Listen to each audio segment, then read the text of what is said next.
Praise the lord. యేసుతో జీవించు అనుదిన వర్తమానాలకి మిమ్మను ప్రేమతో ఆహ్వానిస్తూ ఉన్నాను.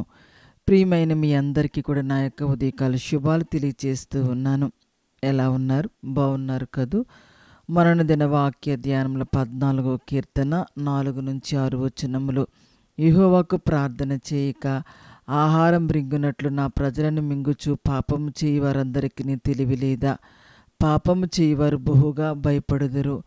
ఎందుకనగా దేవుడు నీతిమంతుల సంతానం పక్షమునున్నాడు. బాధపడు వారి ఆలోచన మీరు తృణీకరించుదురు. ఆయనను యెహోవా వారికి ఆశ్రయమై ఉన్నాడు. చెడు కార్యములు చేయవారికి నీతిమంతులకు జరుగు సంఘర్షణ యొక్క ఫలితాన్ని దావీదు తెలియచేశాడు. దేవుని జనులను మృంగివేయాలనే దుష్టుల ఆలోచన చూసినటువంటి దావీదు బహుగా ఆశ్చర్యపోయాడు. వారి ఆలోచనలోనే చెడుతనము వారు దేవుని జనులపై చేసే క్రూరమైన దాడుల్లో తేటగా కనబడుతుంది. యెహోవాకు ప్రార్థన చేయక ఆహారం రింగినట్లు నా ప్రజలను మింగుచు. సింహాలు మొదలైన క్రూర జంతువులు ఇతర జంతువులను వేటాడి ఆహారాన్ని మృంగినట్లు దుష్టులు ఇతరులపై దాడి చేసి మృంగుతారు. ఇటువంటి వచ్చిన భాగంలో మరికొన్ని వాక్య భాగాల్లో కూడా కనబడతాయి. 17వ కీర్తన 12వ వచనము. వారు చీల్చుటకు ఆతురపడు సింహం వలను చాటైన స్థలముల్లో పొంచు కొదమ సింహం వలను ఉన్నారు. చీల్చి వేయడానికి ఆతృతపడే సింహముల చాటైన స్థలంలో పొంచి ఉన్న కొదమ సింహం వలె దుష్టులు ఉంటారు. ఎవరిని మృంగివేద్దామా, ఎవరిని నాశనం చేద్దామా, ఇదే వారి యొక్క ఆలోచన. దుష్టులు ఎప్పుడు కూడా ఇతరుల్ని భయపెడతారు. అయితే దేవుడు నీతిమంతుల పక్షాన ఉన్నాడు కాబట్టి ఒకానొక రోజు ఆయన్ను చూచి దుష్టులు భయపడుదురు అనే నిరీక్షణ నీతిమంతులకు ఉంది. ఏదో ఒకరోజు దేవుని కోపం వల్ల వారు ఉక్కిరి బిక్కిరయ్యే సమయం వస్తుంది. దేవుడు నీతిమంతుల పక్షమున ఉన్నందున వారి మీద దాడి చేయుట దేవుని మీద దాడి చేయుట అవుతుంది. దుష్టుల ఆలోచన గనక గమనిస్తే ఎప్పుడూ కూడా ఇతరులను బాధ పెట్టడమే, ఇతరులను ఇబ్బంది పెట్టడమే వారి యొక్క ఆలోచన అయ్యింది. యెహోవాకు ప్రార్థన చేయక దేవుణ్ణి ప్రార్థించాలని ఆలోచనే వారికి ఉండదు. పాపము చేయవారు ఎప్పుడూ కూడా బహుగా వారు భయపడతారు.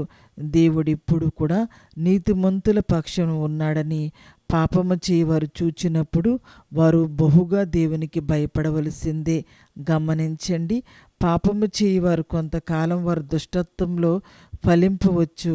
దేవుని ప్రజల జీవితంలో వారు కొంత మట్టుకు బాధించవచ్చు. కానీ వారి చేత అణిచివేయబడ్డటువంటి నీతిమంతులు యెహోవా దగ్గర వారు ఆశ్రయం పొందుతారు.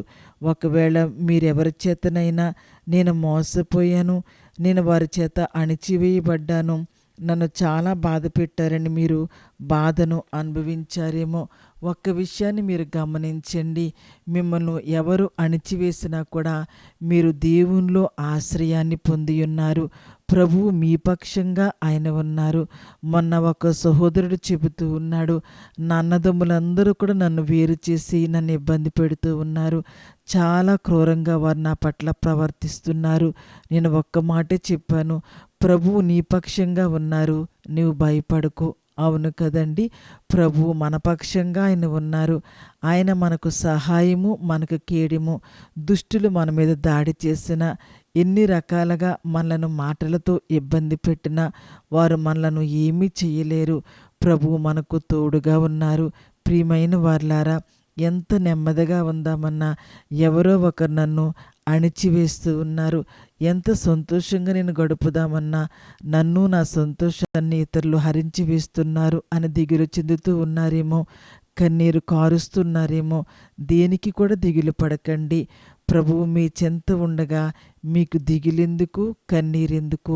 మీరున్న చోటే ప్రార్థన చేసుకోండి. ప్రభువా, నా ప్రతి పరిస్థితిని కూడా సరిచేయమని ఆయన్ని అడగండి. ఆయన మీ ప్రతి పరిస్థితిని కూడా చక్కబెడతారు, మీకు నెమ్మదిని కలిగిస్తారు. అట్టి కృపలతో దేవుడు మిమ్మలను దీవించును గాక. ఆమెన్. ప్రార్థన చేసుకుందాం.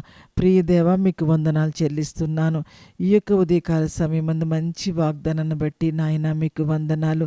నీతిమంతులకు యెహోవా ఆశ్రయంగా ఉన్నారు అన్న దృఢ నిరీక్షణ మీరు మాకు అనుగ్రహించారు. ప్రభువా, మీకు వందనాలు చెల్లిస్తున్నాను. నాయన, ప్రియ బిడ్డల వరకు ఉన్న సమస్యలను బట్టి కృంగిపోక తండ్రి, నిరీక్షణతో ముందుకు సాగే ధైర్యము ప్రతి ఒక్కరికి మీరు అనుగ్రహించమని ప్రార్థన చేస్తూ ఉన్నాను. వాక్యం ఉంటున్న దేశ విదేశాలు ఉన్న వారందరినీ కూడా దీవించండి. ప్రియదేవ, వారందరికీ కూడా దినమంతా కూడా దీవెనలతో నింపి నడిపించండి. బలహీనంగా ఉన్న వారిని అందరినీ కూడా ముట్టి స్వస్థపరచండి. కలహాలు కలతలు తొలగించి ప్రియబిడ్డలకు నెమ్మది దయచేయమని యేసు నామములో ప్రార్థిస్తూ ఉన్నాను తండ్రి. ఆమేన్. Praise the lord.